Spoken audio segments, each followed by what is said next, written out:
الحمدللہ الحمدللہ رب العالمین والعاقبۃ للمتقین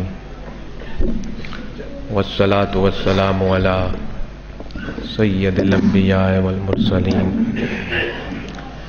وعلی آلہ الطاہرین وعلی صحابہ المہتدین وعلی اولیاء الکاملین الراشدین اما بعد فاعوذ باللہ من الشیطان الرجیم بسم اللہ الرحمن الرحیم اہدنا الصراط المستقیم صدق اللہ العظیم وصدق رسولہ النبی الکریم الامین ونحن علی ذلک لمن الشاہدین والشاکرین والحمد للہ رب العالمین. ہدیہ سلام بحضور خیر الانام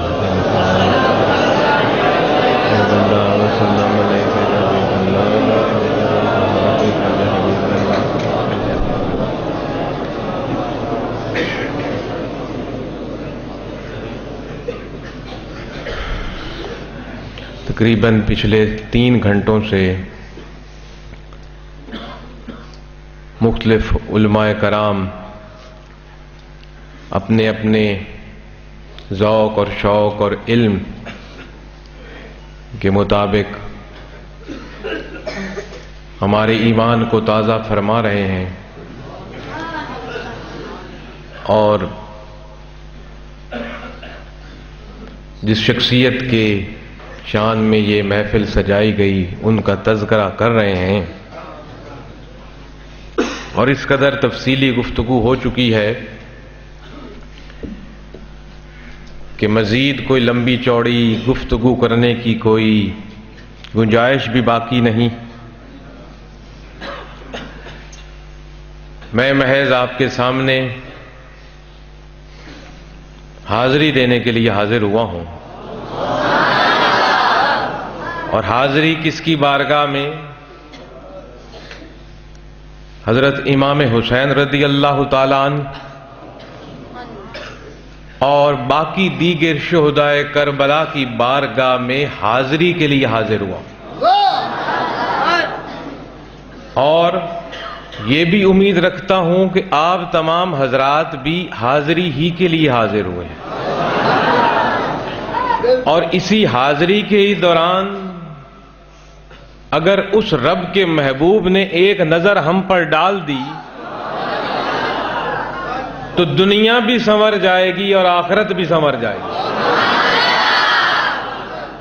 اور اس عظیم اور پاک اور بلند اور اعلی شخصیت کے در پر حاضری دینے کا طریقہ بھی یہی پاک ہونا چاہیے، باوضو باشرع اور روزے کے ساتھ اس کی بارگاہ میں اس کا ذکر کرنا اور اس کی شان بیان کرنا، یہی ایمان والوں کا شیوا.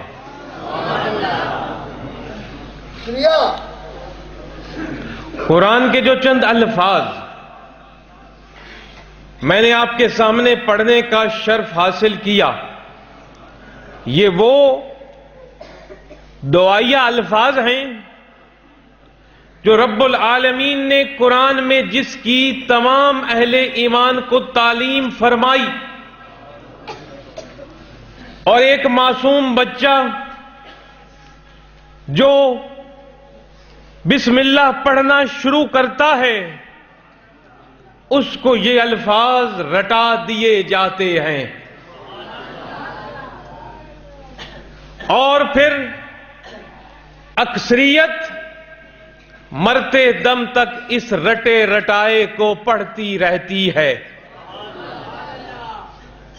ہر نماز کے اندر اہدنا الصراط المستقیم یہ وہ دعائیہ الفاظ ہیں جو رب نے تعلیم فرمائے، اپنے محبوب کی زبان کے ذریعے سے ہم تک پہنچائے، اور اگر رٹے ہوئے لفظوں سے نکل کر اس الفاظ کی گہرائی میں آنا چاہتے ہو، ان الفاظ کے معنوں کو سمجھنا چاہتے ہو، ان الفاظ کا مفہوم کیا ہے تو حسین کی کربلا کی زندگی دیکھ لو.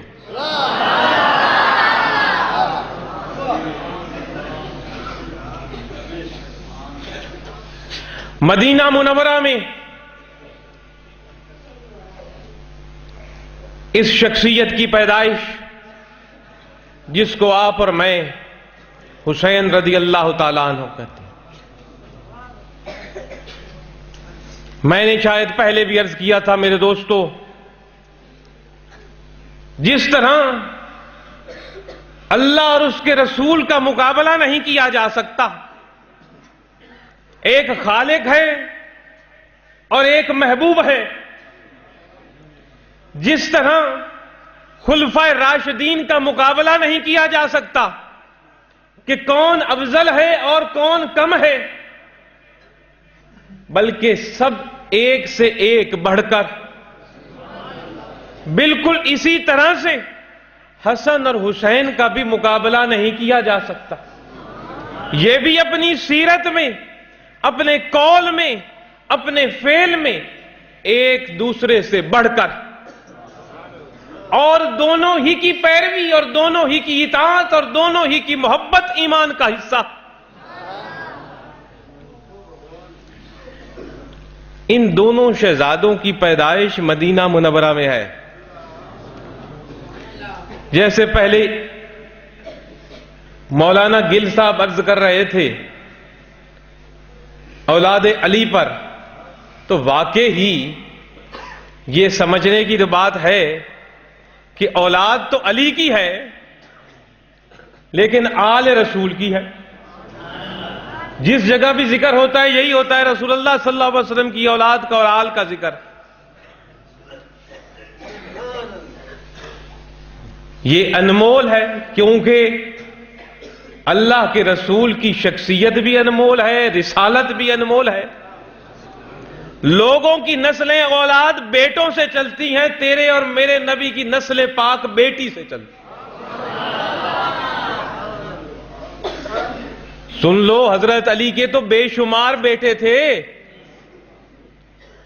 یہ صرف حسن اور حسین دو نہیں تھے، آپ کے تو بہت سے بیٹے تھے. ان میں سے کوئی بھی سید نہیں ہے، سید نہیں کہلواتا، آل نہیں کہلواتا. آپ کی کئی بیویاں تھیں، آپ نے نکاح فرمائے. بی بی فاطمہ الزہرا رضی اللہ تعالی عنہا کے وصال مبارک کے بعد حضرت علی رضی اللہ تعالی عنہ نے بعد میں کئی نکاح فرمائے، اور ان کے بطن سے آپ کو بیٹے اور بیٹیاں رب کریم نے عطا فرمائیں. ان کی اولادیں آج بھی دنیا میں ہیں، پھر رہی ہیں، لیکن اولاد نبی ان کو نہیں کہا جاتا. جو اولاد صرف خاتون جنت بی بی فاطمہ الزہرا رضی اللہ تعالی عنہا کے بطن مبارک سے پیدا ہوئی، اس کو اولاد علی کہا جاتا ہے، آل اولاد رسول کہا جاتا ہے.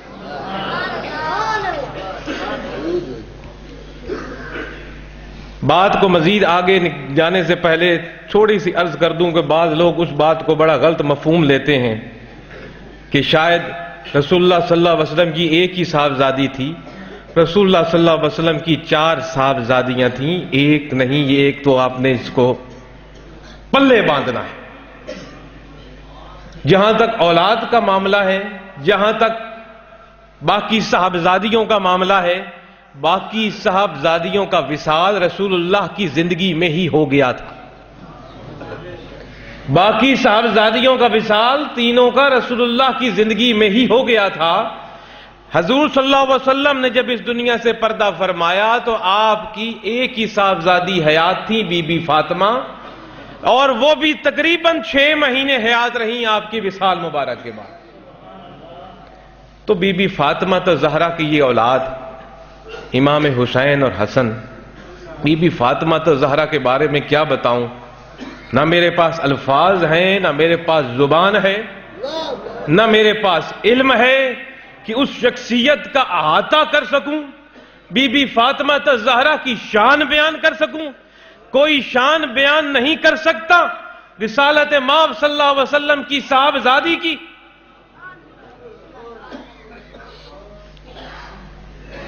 بی بی حضرت عائشہ صدیقہ فرماتی ہیں رضی اللہ تعالی عنہا کہ جب مجھے رسول اللہ کی یاد آتی تھی آپ کے وصال کے بعد تو میں بی بی فاطمہ کی زیارت کو جاتی تھی۔ آج جو لوگ ان گھرانوں کو لڑاتے ہیں اور خود تو لڑو مرو جو مرضی کرنا ہے، وہ تو ایک قیامت ہے ہمارے گھر میں، باپ کا کہیں منہ تو اولاد کا کہیں منہ، بھائی ایک کا کہیں منہ دوسرے بھائی کا کہیں منہ، بول کے راضی نہیں ایک دوسرے سے، دلوں میں نفرتیں، وہ تو ہمارے گھر چوڑ پہلے ہی ہو چکے ہیں دین سے دور ہونے کی وجہ سے، دین کی پشت بنائی، دین کو پشت پر پھینکنے سے گھر گھر میں دیوار تو پہلے ہی پڑ چکی ہے۔ اور ان عظیم شخصیتوں کے گھروں میں تو دیواریں مت دکھاؤ، یہ تو ایک ہی تھے، ابو بکر صدیق ہوں، عمر فاروق ہوں، ذوالنورین عثمان غنی ہوں، علی مرتضیٰ ہوں، حسن ہو، حسین ہو، عائشہ صدیقہ ہوں، فاطمہ الزہرا ہوں، یہ ایک ہی تھے، ایک ہی ہیں اور قیامت تک ایک ہی رہیں گے، کیونکہ یہ سارے ایک ہی گھرانے کے پھول ہیں جو محمد مصطفیٰ ہیں۔ دو سسر ہیں اور دو داماد ہیں، ایک بیوی ہے اور ایک بیٹی ہے، اور تم کیوں لڑاتے ہو آپس میں؟ کیا ملتا ہے ہمیں سوائے اپنی توہین کے؟ اپنے بزرگوں کی توہین اپنی ہی توہین ہوتی۔ تو میرے دوستو، عائشہ صدیقہ فرماتی ہیں جب مجھے سرکار کی یاد آتی بی بی فاطمہ کو جب ملتی، وہ فرماتی ہیں میں نے کسی کو اتنا مشابہ، اتنا ملتا جلتا رسول اللہ سے نہیں دیکھا جتنی بی بی فاطمہ الزہرا اپنے باپ سے ملتی تھی۔ حضرت بی بی فاطمہ کے بولنے کا انداز وہی تھا جو رسول اللہ صلی اللہ علیہ وسلم کے بولنے کا انداز تھا۔ رسول اللہ صلی اللہ علیہ وسلم کے جو وعظ اور خطبے دینے کے انداز تھے بی بی فاطمہ کے وہی انداز۔ بی بی فاطمہ حضرت عائشہ صدیقہ فرماتی ہیں جب چلتی تھیں تو لگتا تھا رسول اللہ چل رہے، جب کلام کرتی تھی تو رسول اللہ جیسا کلام، جب ان کے بیٹھنے کا انداز، ان کے لیٹنے کا انداز، ان کے پسند ناپسند کا طریقہ ہو بہو اپنے بابا جیسا۔ وہ بی بی فاطمہ کیا میں شان بیان کروں کہ جب آپ کی سواری قیامت کے دن گزرے گی تو تمام لوگوں کو اعلان کر دیا جائے گا گردنیں جھکا دو، نظریں نیچی کر لو، اس میں اللہ کے رسول بھی ہوں گے، نبی بھی ہوں گے، صحابی بھی ہوں گے، ولی بھی ہوں گے، سب کو کہا جائے گا گردنیں جھکاؤ، نظریں نیچی کرو، رسول اللہ کی صاحبزادی کی سواری گزر رہی۔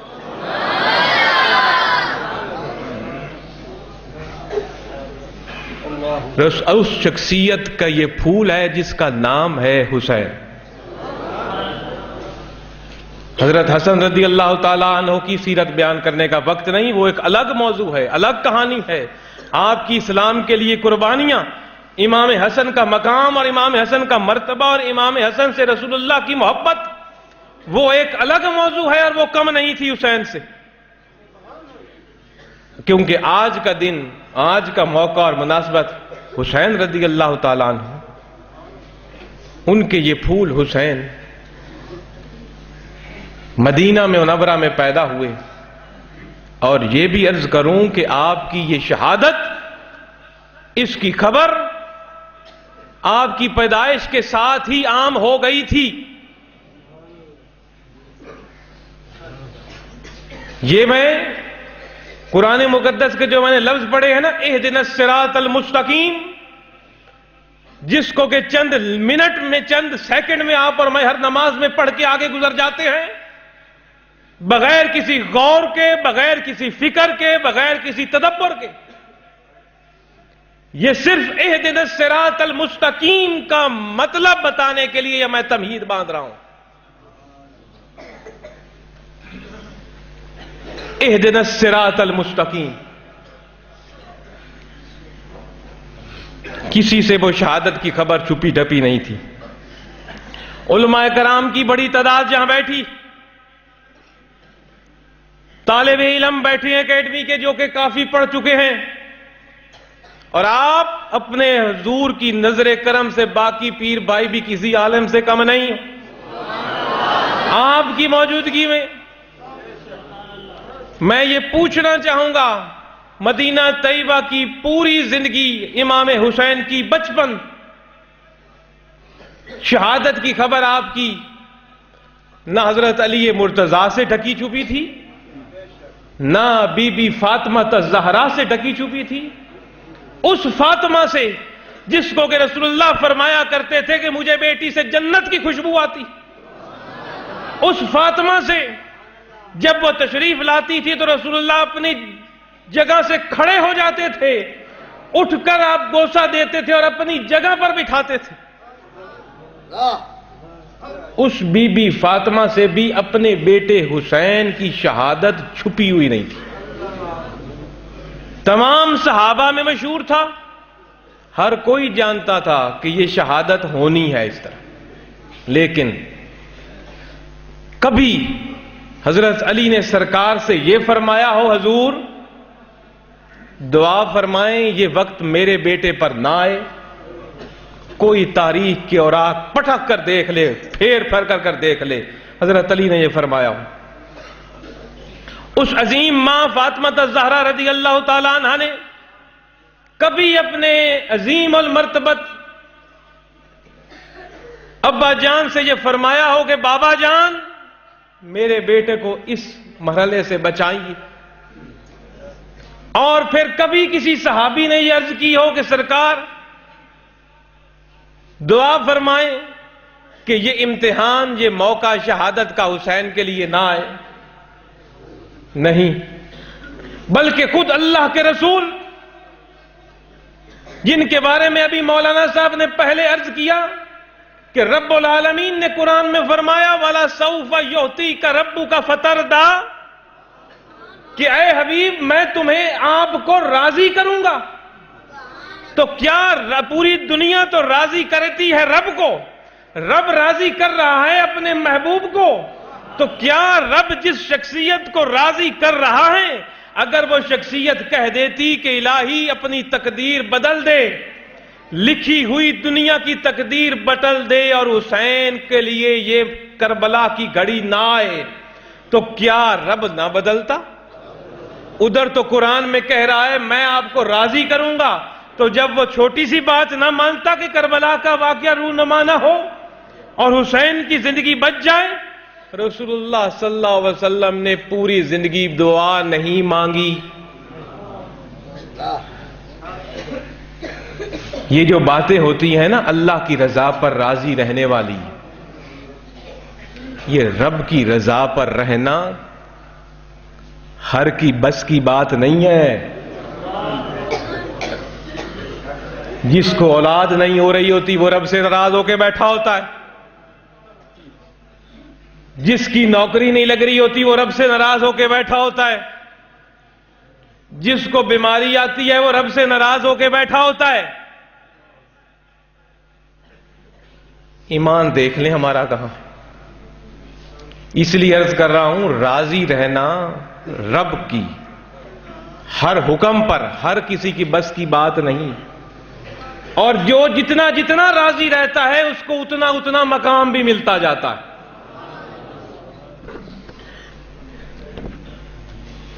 کسی نے نہیں کہا کہ یہ بدل دو،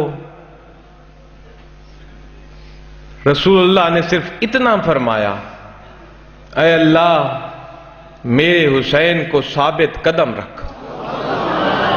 حضرت علی نے بھی یہ فرمایا میرا حسین ثابت قدم رہے. بی بی فاطمہ الزہرا بھی یہی فرماتی رہی میرا بیٹا ثابت قدم رہے. اور یہی تعلیم، یہی دعا ہمارے رب نے ہم سب کو نماز میں دی، جس کو ہم رٹے طریقے سے چند سیکنڈ میں پڑھ جاتے ہیں. اہدنا الصراط المستقیم، اے اللہ مجھے حق پر ثابت قدم رکھ. کون سے حق پر ثابت قدم رکھ؟ اس حق پر جس پر حسین نے جان دے دی قائم رہنے کے لیے.